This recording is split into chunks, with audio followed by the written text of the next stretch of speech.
வணக்கம் நண்பர்களே, இன்று நாம் நுண்ணறிவு மற்றும் உடல் சார்ந்த இன்பங்கள் குறித்து ஆராய்வோம். முந்தைய பதிவுகளில் வாழ்க்கையின் நோக்கம் என்ன என்ற கேள்வியை நாம் ஆராய்ந்தோம். இறுதியான ஒரு பதிலை அடையவில்லை என்றாலும் நமது விசாரணை ஒரு முக்கியமான சாத்தியத்தை சுட்டிக்காட்டியது. நமது வாழ்க்கையின் பெரும்பகுதி இன்பம், மனமகிழ்ச்சி மற்றும் ஆனந்தத்தை தேடுவதிலேயே இயங்குகிறது என்று கண்டோம். மேலும் இன்பம், மனமகிழ்ச்சி மற்றும் ஆனந்தம் ஆகியவை நமது செயல்கள், எண்ணங்கள், பழக்கங்கள், தீர்வுகள் மற்றும் நடத்தைகளால் பாதிக்கப்படுகின்றன என்பதையும் பார்த்தோம். எனவே இவற்றைப் பற்றி ஆழமாக புரிந்து கொள்ள விரும்பினால் முதலில் நம்மை புரிந்து கொள்ள வேண்டும். கடந்த பதிவில் சுய விழிப்புணர்வை பற்றி ஆராய்ந்தோம். உடல், எண்ணங்கள், உணர்வுகள், உணர்ச்சிகள், பழக்கங்கள், தேர்வுகள் மற்றும் நோக்கங்கள் ஆகியவற்றை கவனிப்பதன் மூலம் நம்மை எவ்வாறு புரிந்து கொள்ளத் தொடங்கலாம் என்பதை பார்த்தோம். இதன் மூலம் அடுத்த கேள்வி இயல்பாகவே எழுகிறது. வெறுமனே கவனிப்பது மட்டும் போதுமா? அல்லது கவனிப்பிலிருந்து வேறு ஏதாவது உருவாகிறதா? நுண்ணறிவு என்றால் உண்மையில் என்ன? நுண்ணறிவு என்பது வெறும் அறிவு, தகவல் மற்றும் நினைவாற்றலா? அல்லது அது இன்னும் ஆழமான ஒன்றா? இந்த பதிவில் நுண்ணறிவை பற்றி ஆராயப் போகிறோம். மேலும் நுண்ணறிவு எவ்வாறு நமது உடலை இன்னும் தெளிவாக புரிந்து கொள்ள உதவுகிறது என்பதையும் காண்போம். இப்போது மற்றொரு முக்கியமான கேள்வியை ஆராய்வோம். நுண்ணறிவு என்றால் என்ன? நுண்ணறிவு என்ற வார்த்தையை கேட்டவுடன் நம்மில் பெரும்பாலானோர் அறிவு, கல்வி, நினைவாற்றல் அல்லது பிரச்சினைகளை தீர்க்கும் திறன் ஆகியவற்றைப் பற்றி நினைக்கிறோம். ஆனால் நுண்ணறிவும் அறிவும் உண்மையில் ஒன்றுதானா? ஒருவர் நூற்றுக்கணக்கான புத்தகங்களை படித்து ஏராளமான தகவல்களை சேகரித்திருக்கலாம். ஆனால் அவர் தன்னையும் வாழ்க்கையையும் புரிந்து கொள்ளவில்லை என்றால் அந்த அறிவு அவரை புத்திசாலித்தனமான செயல்களுக்கு வழிநடத்துமா? மிக உயர்ந்த கல்வி பெற்றவர்கள் கூட சில நேரங்களில் புத்திசாலித்தனமற்ற முடிவுகளை எடுப்பதையும், முறையான கல்வி குறைவாக இருந்தாலும் சிலர் ஆழமான ஞானத்தை வெளிப்படுத்துவதையும் நாம் பார்த்திருக்கிறோம். எனவே நுண்ணறிவும் அறிவும் முற்றிலும் ஒன்றல்ல என்று தோன்றுகிறது. சுய விழிப்புணர்விலிருந்து உருவாகும் புரிதலே நுண்ணறிவு. அது நம்மை பற்றியும் வாழ்க்கையைப் பற்றியும் ஆழ்ந்த அறிவுகளை வெளிப்படுத்துகிறது. அந்த ஆழ்ந்த அறிவுகள் நம்மை மேலும் ஆழமாக புரிந்து கொள்ளவும் சரியான செயல்களுக்கு வழிகாட்டவும் உதவுகின்றன. நுண்ணறிவின் சுவாரஸ்யமான அம்சங்களில் ஒன்று அது அடிக்கடி ஆழ்ந்த அறிவுகளை உருவாக்குகிறது என்பதாகும். ஆழ்ந்த அறிவு என்பது பகுப்பாய்வு செய்வதன் மூலமோ மனப்பாடம் செய்வதன் மூலமோ கட்டாயப்படுத்தி உருவாக்கக்கூடிய ஒன்று அல்ல. நாம் கவனமாக கவனித்து ஆழமாக புரிந்து கொள்ளும்போது அது இயல்பாகவே தோன்றுகிறது. இந்த ஆழ்ந்த அறிவுகள் நம்மை பற்றியும், நமது உறவுகள், பழக்கங்கள், உடல், மனம் மற்றும் வாழ்க்கையை பற்றியும் முக்கியமான உண்மைகளை வெளிப்படுத்தக்கூடும். மேலும் ஒரு ஆழ்ந்த அறிவு உண்மையானதாக இருக்கும்போது அது பெரும்பாலும் இயல்பாகவே மேலும் புத்திசாலித்தனமான செயல்களுக்கு வழிவகுக்கிறது. இப்போது ஒரு முக்கியமான கேள்வி எழுகிறது. நமது முன்னோர்கள், மதங்கள் அல்லது ஆன்மீக மரபுகள் வழங்கிய ஆழ்ந்த அறிவுகளை மட்டும் நம்பி வாழ முடியாதா? வாழ்க்கையை கவனமாக பார்த்தால் அனைத்தும் தொடர்ந்து மாறிக்கொண்டே இருப்பதை காணலாம். மனிதர்கள் மாறுகிறார்கள். உறவுகள் மாறுகின்றன. கலாச்சாரம் மாறுகிறது. தொழில்நுட்பம் மாறுகிறது. வாழ்க்கையே தொடர்ந்து மாறிக்கொண்டிருக்கிறது. இவ்வாறு எப்போதும் மாறிக்கொண்டிருக்கும் உலகில் நிலையான அறிவு மட்டும் போதுமானதா? அல்லது ஒவ்வொரு சூழ்நிலையையும் அது நிகழும் தருணத்தில் புதிதாக புரிந்து கொள்ள உதவும் நுண்ணறிவு தேவையா? மேலும் ஆழ்ந்த அறிவுகள் ஒவ்வொருவருக்கும் வேறுபடக்கூடும். ஏனெனில் நாம் ஒவ்வொருவரும் வெவ்வேறு அனுபவங்கள், திறமைகள், சவால்கள் மற்றும் வாழ்க்கைச் சூழல்களை கொண்டிருக்கிறோம். எனவே நம்மை பற்றி விழிப்புணர்வுடன் இருந்து நமக்கான ஆழ்ந்த அறிவுகளை நாமே கண்டறிவது அவசியமாகிறது. அதனால்தான் நமது 3 கொள்கைகள் மிகவும் முக்கியமானவை. நேரடி அனுபவம். கேள்வி கேட்பது. மற்றவர்களின் கருத்துக்களை கண்மூடித்தனமாக ஏற்றுக்கொள்ளாதிருப்பது. அறிவுக்கு நிச்சயமாக அதன் இடம் உண்டு. புத்தகங்கள், ஆசிரியர்கள், நிபுணர்கள் மற்றும் மரபுகளிடமிருந்து நாம் நிறைய கற்றுக்கொள்ள முடியும். ஆனால் நுண்ணறிவு என்பது நாம் கற்றுக்கொண்டவற்றை வெறுமனே மீண்டும் கூறுவதில் தொடங்குவதில்லை. ஒருவேளை நாம் நேரடியாக கவனிக்கும்போது, கேள்வி கேட்கும்போது, விசாரிக்கும்போது, நாமே கண்டறியும்போதுதான் நுண்ணறிவு மலரத் தொடங்குகிறது. நுண்ணறிவு நம்மையும் வாழ்க்கையையும் மேலும் தெளிவாக புரிந்து கொள்ள உதவுகிறது என்றால் நாம் எங்கிருந்து தொடங்க வேண்டும்? சிக்கலான கோட்பாடுகள் மற்றும் தத்துவங்களிலிருந்தா? அல்லது வாழ்க்கையின் ஒவ்வொரு தருணத்திலும் நம்முடன் இருக்கும் ஒன்றிலிருந்தா? ஒருவேளை தொடங்குவதற்கான மிக நேரடியான இடம் நமது உடலாக இருக்கலாம். ஏனெனில் இன்பம் தொடர்பான நமது பல அனுபவங்கள் உடலின் மூலமாகவே உருவாகின்றன. பசி, தாகம், ஓய்வு, இயக்கம், சௌகரியம், தளர்வு. ஆனால் நமது உடலை நாம் உண்மையில் எவ்வளவு நன்றாக புரிந்து கொண்டிருக்கிறோம்? உடல் தரும் சமிக்கைகளை நாம் உண்மையாக கேட்கிறோமா? அல்லது பெரும்பாலும் பழக்கங்கள், ஆசைகள் மற்றும் மனப்பதிவுகளை பின்பற்றுகிறோமா? நாம் சோர்வாக உணரும்போது உடலுக்கு ஓய்வு தேவைப்படுவதால் ஓய்வெடுக்கிறோமா? அல்லது மனம் சௌகரியத்தை விரும்புவதால் ஓய்வெடுக்கிறோமா? நாம் சாப்பிடும்போது அது உண்மையான பசியின் காரணமாகவா? அல்லது வெறும் ஆசையின் காரணமாகவா? உடலின் தேவைகளுக்கும் மனதின் ஆசைகளுக்கும் இடையிலான வேறுபாட்டை நுண்ணறிவு நமக்கு காட்ட முடியுமா? இந்த கேள்வியை ஆழமாக விசாரிப்போம். அதற்காக உடலையும் இன்பத்துடனான அதன் உறவையும் இன்னும் நெருக்கமாக பார்ப்போம். நமது விசாரணையை உடலிலிருந்தும் இன்பத்துடனான அதன் உறவிலிருந்தும் தொடங்குவோம். இன்பம் என்ற வார்த்தையை கேட்டவுடன் பொழுதுபோக்கு, ஆடம்பரம் அல்லது அளவுக்கு மீறிய அனுபவங்களையே நாம் பெரும்பாலும் நினைக்கிறோம். ஆனால் இன்பம் என்பது அதைவிட மிகவும் பரந்த ஒன்றாக இருக்கலாம். பசியாக இருக்கும்போது சாப்பிடுவது, தாகமாக இருக்கும்போது தண்ணீர் குடிப்பது, சோர்வாக இருக்கும்போது ஓய்வெடுப்பது, நீண்ட நேரம் அமர்ந்த பிறகு உடலை நீட்டுவது, குளிரான நாளில் வெப்பத்தை அனுபவிப்பது, அல்லது நல்ல உறக்கத்திற்குப் பிறகு புத்துணர்ச்சியுடன் இருப்பது போன்ற அனைத்து இனிமையான உடல் அனுபவங்களும் இன்பத்தின் ஒரு பகுதியாகும். இன்பம் தவறானதா? பல மரபுகள் இன்பத்தை சந்தேகத்துடன் பார்த்துள்ளன. ஆனால் இதை நாம் கவனமாக கேள்விக்குட்படுத்தி பார்ப்போம். இன்பம் இயல்பிலேயே தவறானதாக இருந்தால் இயற்கை ஏன் அதை வாழ்க்கையின் ஒரு பகுதியாக உருவாக்கியிருக்க வேண்டும்? எல்லா உயிரினங்களும் இனிமையான அனுபவங்களை நோக்கி நகர்வதையும் விரும்பத்தகாத அனுபவங்களிலிருந்து விலகுவதையும் நாம் காண்கிறோம். எனவே இன்பம் வாழ்க்கையின் இயற்கையான ஒரு பகுதியாக தோன்றுகிறது. ஆனால் இங்கே கவனிக்க வேண்டிய ஒரு சுவாரஸ்யமான விஷயம் உள்ளது. நம்மில் பெரும்பாலானவர்கள் இந்த எளிய இன்பங்களை உண்மையில் கவனிப்பதில்லை. நாம் சாப்பிடுகிறோம், ஆனால் உணவின் சுவையை முழுமையாக அனுபவிப்பதில்லை. நாம் நடக்கிறோம், ஆனால் உடலின் இயக்கத்தை உணர்வதில்லை. நாம் அமர்கிறோம், வேலை செய்கிறோம், எண்ணற்ற செயல்களைச் செய்கிறோம், ஆனால் அவற்றுடன் தொடர்புடைய உடல் உணர்வுகளைப் பற்றி விழிப்புணர்வுடன் இருப்பதில்லை. நமது கவனம் பெரும்பாலும் எண்ணங்கள், கவலைகள், திட்டங்கள், நினைவுகள் மற்றும் ஆசைகளால் நிரம்பியிருக்கிறது. ஒரு வகையில் நாம் உடலில் வாழ்வதை விட மனதிற்குள் அதிகமாக வாழ்கிறோம். இதன் விளைவாக உடல் தரும் சமிக்கைகளுக்கு நாம் படிப்படியாக உணர்திறனை இழந்து உடலுடனான தொடர்பையும் இழக்கத் தொடங்குகிறோம். ஒருவேளை நுண்ணறிவு வெளிப்படுத்தும் முதல் ஆழ்ந்த அறிவுகளில் ஒன்று உடல் தொடர்ந்து நமக்கு சமிக்கைகளை வழங்கிக் கொண்டே இருக்கிறது என்பதாக இருக்கலாம். ஆனால் அந்த சமிக்கைகளை கேட்க முதலில் நமது கவனத்தை உடலின் மீது கொண்டு வர கற்றுக்கொள்ள வேண்டும். உடலின் மீது நாம் அதிக கவனம் செலுத்தும்போது அதன் நுண்ணிய சமிக்கைகளை உணரும் திறனும் அதிகரிக்கிறது. அதன் விளைவாக உடலின் உண்மையான தேவைகளை அடையாளம் காண்பது எளிதாகிறது. இந்த விஷயத்தை இன்னும் ஆழமாக ஆராய்வதற்காக அன்றாட வாழ்க்கையில் நாம் அனைவரும் ஈடுபடும் சில எளிய செயல்களை பார்ப்போம். உறக்கம், உணவு, உடற்பயிற்சி, ஓய்வெடுத்தல். இந்தச் செயல்கள் ஒவ்வொன்றும் உடலையும் இன்பத்தையும் பற்றிய முக்கியமான புரிதல்களை நமக்கு வழங்கக்கூடும். ஆனால் அதற்கு முன் ஒரு முக்கியமான கேள்வியை கேட்போம். இன்பம் இயற்கையானதும் மதிப்புமிக்கதுமான ஒன்றாக இருந்தால் அதை அளவுக்கு அதிகமாக தேடும்போது என்ன நடக்கிறது? அனுபவித்தல் ஏக்கமாக மாறும்போது என்ன நடக்கிறது? இயற்கையான ஒரு தேவை அடிமைத்தனமாக மாறும்போது என்ன நடக்கிறது? ஒருவேளை உடலின் தேவைகளுக்கும் மனதின் ஆசைகளுக்கும் இடையிலான வேறுபாட்டை புரிந்துகொள்வதே நுண்ணறிவு வெளிப்படுத்தும் முதல் ஆழ்ந்த அறிவுகளில் ஒன்றாக இருக்கலாம். இப்போது உறக்கத்தைப் பற்றி ஆராய்வோம். நல்ல உறக்கத்திற்குப் பிறகு உடலும் மனமும் புத்துணர்ச்சியுடன் இருப்பதை நீங்கள் கவனித்திருக்கிறீர்களா? நன்றாக உறங்கிய பிறகு உடல் இலகுவாகவும் சுறுசுறுப்பாகவும் ஆற்றலுடன் இருப்பதை உணர முடியும்.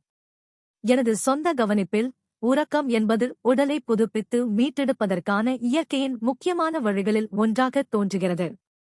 ஆனால் ஒரு மனிதனுக்கு உண்மையில் எவ்வளவு உறக்கம் தேவை? சிலர் 6 மணி நேரம் போதும் என்கிறார்கள். சிலர் 8 மணி நேரம் தேவை என்கிறார்கள். புத்தகங்கள், நிபுணர்கள் மற்றும் ஆய்வுகள் பயனுள்ள வழிகாட்டுதல்களை வழங்கக்கூடும். ஆனால் ஒரு குறிப்பிட்ட எண் ஒவ்வொரு மனிதரின் தேவையையும் ஒவ்வொரு நாளின் தேவையையும் தீர்மானிக்க முடியுமா? கவனமாக பார்த்தால் உறக்கத்திற்கான உடலின் தேவை மாறுபடுவதைக் காணலாம். அதிக உடல் உழைப்பு நிறைந்த ஒரு நாள் ஒரு வகையான தேவையை உருவாக்கலாம். ஓய்வாக கழிந்த ஒரு நாள் வேறுவிதமான தேவையை உருவாக்கலாம். வயது, உடல்நலம், செயல்பாடுகள் மற்றும் பல காரணிகளும் இதில் பங்கு வகிக்கக்கூடும். ஒருவேளை இங்குதான் நுண்ணறிவு முக்கியமாகிறது. வெளிப்புற விதிமுறைகளை மட்டுமே நம்புவதற்கு பதிலாக உடல் தரும் சமிக்கைகளைக் கேட்க நாம் கற்றுக்கொள்ள முடியுமா? உடலின் மீது நாம் அதிக கவனம் செலுத்தும்போது அதன் தேவைகளை உணரும் திறனும் அதிகரிக்கிறது. உடலுக்கு உண்மையாகவே ஓய்வு தேவைப்படும் தருணத்தையும் போதுமான அளவு ஓய்வு கிடைத்துவிட்ட தருணத்தையும் நாம் படிப்படியாக அறியத் தொடங்குகிறோம். உறக்கம் போதுமானதாக இல்லாத போது என்ன நடக்கிறது என்பதையும் நீங்கள் கவனித்திருக்கிறீர்களா? உடல் சோர்வடைகிறது. மனம் மந்தமாகிறது. எளிய செயல்கள் கூட கடினமாகத் தோன்றலாம். மறுபுறம் அளவுக்கு அதிகமாக உறங்கும்போது உடல் சுறுசுறுப்பை இழந்து மந்தமாக உணரப்படலாம். 2 முனைகளும் தங்களுக்கான விளைவுகளை உருவாக்குகின்றன. ஒருவேளை உடலுக்கு எவ்வளவு உறக்கம் தேவை என்பதை உடல் ஏற்கனவே அறிந்திருக்கலாம். அப்படியானால் நமது பணி அதை கட்டுப்படுத்துவது அல்ல, அதன் சமிக்கைகளை கேட்கும் அளவிற்கு உணர்திறனை வளர்த்துக் கொள்வதுதான். ஒருவேளை நுண்ணறிவு வெளிப்படுத்தும் ஆழ்ந்த அறிவுகளில் ஒன்று இதுவாக இருக்கலாம். உடலுக்கு தேவைகள் உள்ளன. மனதிற்கு ஆசைகள் உள்ளன. இந்த இரண்டிற்கும் இடையிலான வேறுபாட்டை புரிந்து கொள்வதே இன்பத்தின் இயல்பை புரிந்து கொள்ளும் முதல் படியாக இருக்கலாம். இப்போது மற்றொரு எளிய உதாரணத்தை பார்ப்போம். உடற்பயிற்சியும் உடலின் இயக்கமும். உடல் நோய், வலி அல்லது அசௌகரியம் இல்லாமல் ஆரோக்கியமாக இருக்கும்போது அதனுடன் ஒரு மென்மையான நல்வாழ்வு உணர்வு இருப்பதை நீங்கள் கவனித்திருக்கிறீர்களா? அது மிகுந்த பரவசமான இன்பமாக இருக்காது.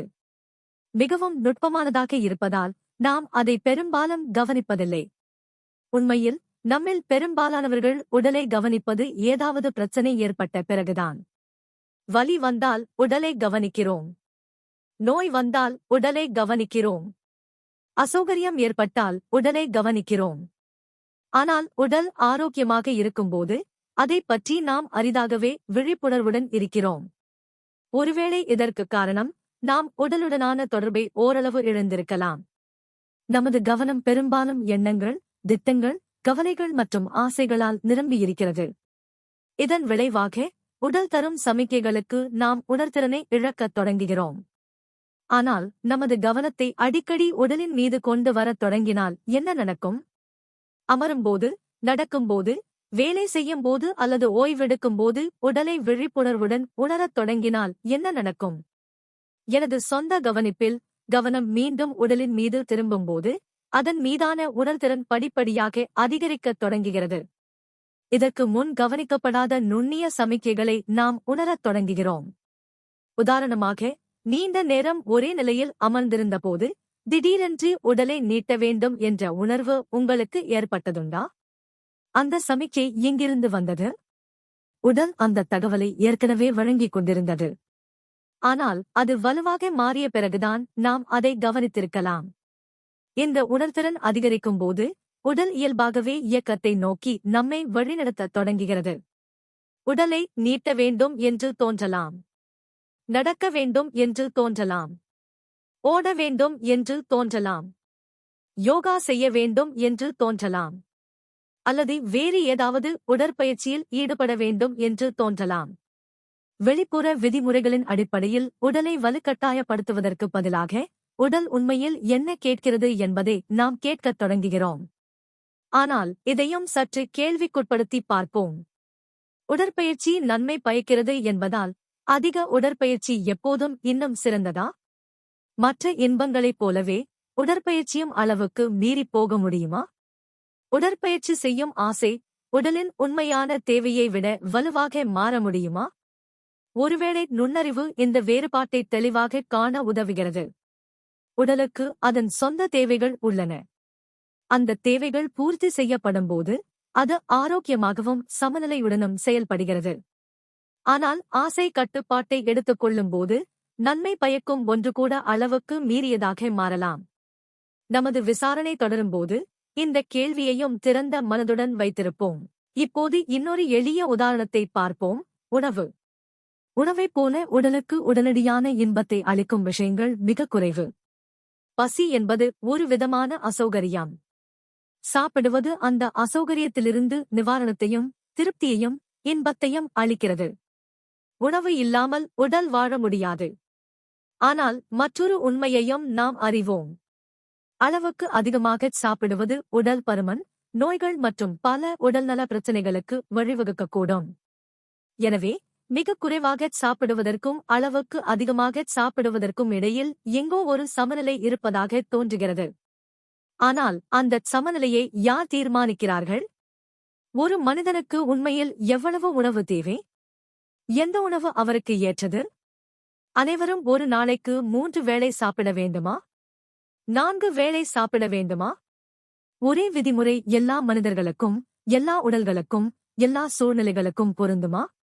ஒருவேளை நுண்ணறிவு நம்மை வேறொரு கேள்வியை கேட்க அழைக்கிறது. வெளிப்புற விதிமுறைகளை மட்டுமே நம்புவதற்கு பதிலாக உடல் தரும் சமிக்கைகளை கேட்க நாம் கற்றுக்கொள்ள முடியுமா? உடல் பசி, நிறைவு உணர்வு, ஆற்றல் நிலை மற்றும் எண்ணற்ற நுண்ணிய உணர்வுகளின் மூலம் நம்முடன் தொடர்பு கொள்கிறது. ஆனால் நாம் உண்மையில் அவற்றை கவனிக்கிறோமா? எனது சொந்த கவனிப்பில் இந்த சமிக்கைகளுடனான தொடர்பை நாம் இழப்பதற்கான முக்கிய காரணங்களில் ஒன்று நாம் பெரும்பாலும் விழிப்புணர்வு இல்லாமல் சாப்பிடுவதுதான். சாப்பிடும்போது தொலைக்காட்சி பார்த்துக் கொண்டிருக்கலாம். மொபைல் போனை பயன்படுத்திக் கொண்டிருக்கலாம். யாரிடமாவது பேசிக் கொண்டிருக்கலாம். அல்லது வேறு ஏதோ எண்ணங்களில் மூழ்கியிருக்கலாம். இதன் விளைவாக போதும் என்று உடல் தரும் சமிக்கையை நாம் கவனிக்கத் தவறுகிறோம்.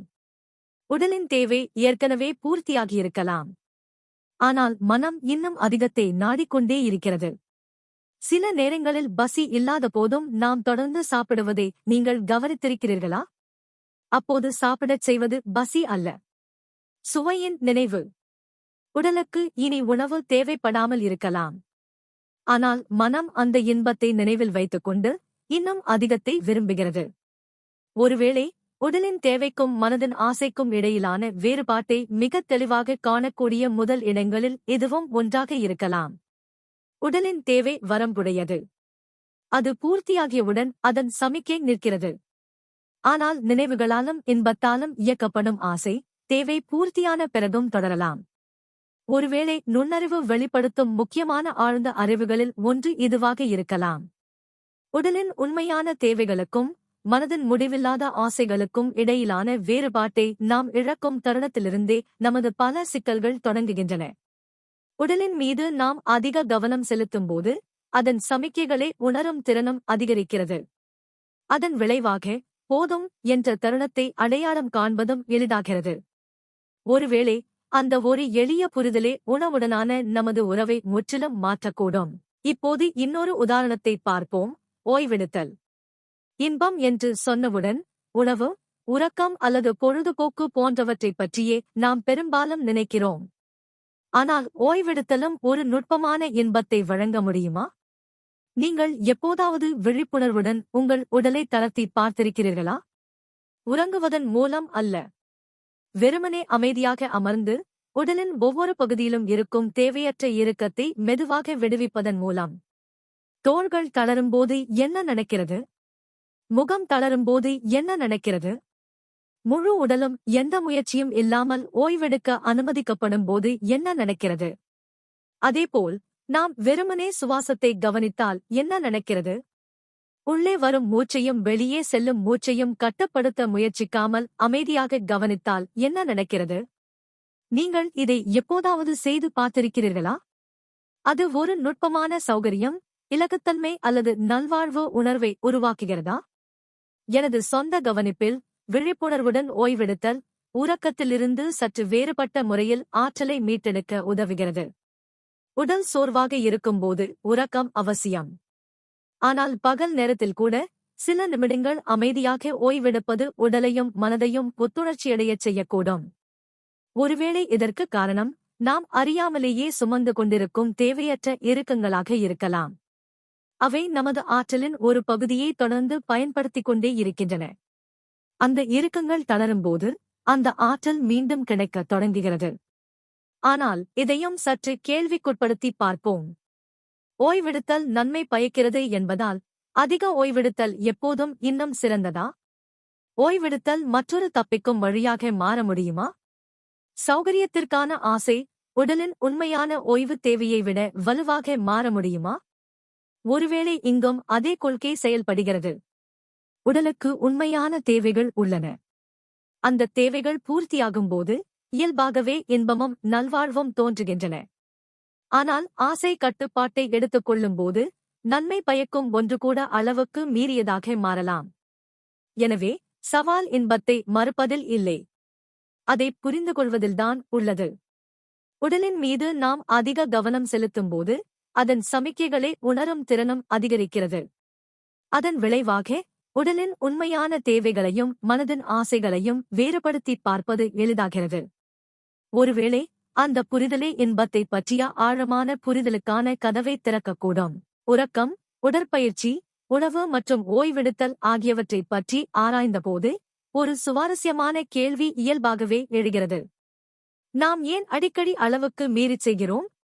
உடலுக்கு தேவையானதை விட அதிகமாக ஏன் சாப்பிடுகிறோம்? தேவையானதை விட அதிக நேரம் ஏன் உறங்குகிறோம்? சில நேரங்களில் ஏன் அளவுக்கு மீறி உடற்பயிற்சி செய்கிறோம்? ஏன் முடிவில்லாத சௌகரியத்தையும் ஓய்வையும் தேடிக்கொண்டே இருக்கிறோம்? ஒருவேளை இதற்கான ஒரு காரணம் ஆசையாக இருக்கலாம். உடலின் உண்மையான ஒரு தேவை பூர்த்தியாகும்போது அது இயல்பாகவே இன்பத்தை உருவாக்குகிறது. பசி உணவின் மூலம் பூர்த்தியாகிறது. சோர்வு உறக்கத்தின் மூலம் பூர்த்தியாகிறது. உடலின் இயக்கத் தேவை நடை, உடற்பயிற்சி அல்லது பிற செயல்பாடுகளின் மூலம் பூர்த்தியாகிறது. ஒவ்வொரு சந்தர்ப்பத்திலும் உடலுக்கு ஒரு இயற்கையான தேவை இருப்பதாக தெரிகிறது. அந்த தேவை பூர்த்தியாகும்போது நல்வாழ்வு உணர்வும் இன்பமும் தோன்றுகின்றன. ஆனால் அந்த தேவை ஏற்கனவே பூர்த்தியாகிவிட்ட பிறகு என்ன நடக்கிறது? நாம் ஏன் தொடர்ந்து செய்கிறோம்? ஒரு கட்டத்தில் உடலின் தேவை முடிவடைகிறது, ஆனால் மனதின் ஆசை தொடர்கிறது என்று இருக்க முடியுமா? இதை ஒரு கோட்பாடாக ஏற்றுக்கொள்ள வேண்டாம். நீங்களே கவனித்துப் பாருங்கள்.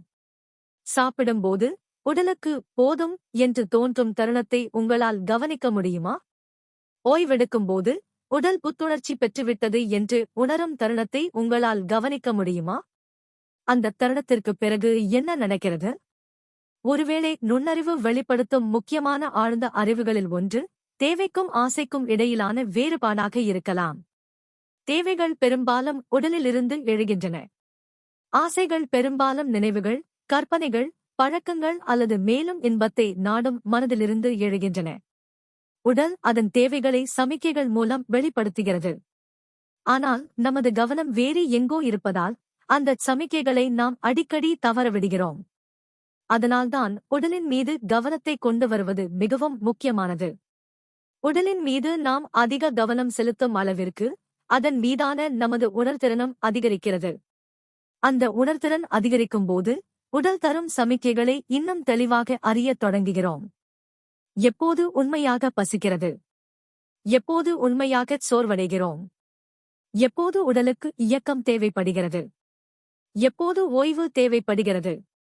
இவற்றை மேலும் தெளிவாக உணர முடிகிறது. இங்கே இன்னொரு சுவாரஸ்யமான கவனிப்பும் உள்ளது.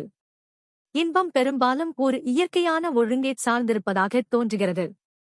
உண்மையான பசி இருக்கும்போது உணவு மிகவும் சுவையாகத் தோன்றுகிறது. உண்மையான சோர்வு இருக்கும்போது உறக்கம் மிகவும் திருப்திகரமாகத் தோன்றுகிறது. முயற்சிக்குப் பிறகு ஓய்வெடுத்தல் மிகவும் இனிமையாகத் தோன்றுகிறது. ஒருவேளை உடல் ஒரு இயற்கையான சுழற்சியின் அடிப்படையில் செயல்படுகிறது. இன்பமும் அந்தச் சுழற்சியின் ஒரு பகுதியாக இருக்கலாம். ஆனால் இதுவே இன்னொரு கேள்வியை எழுப்புகிறது.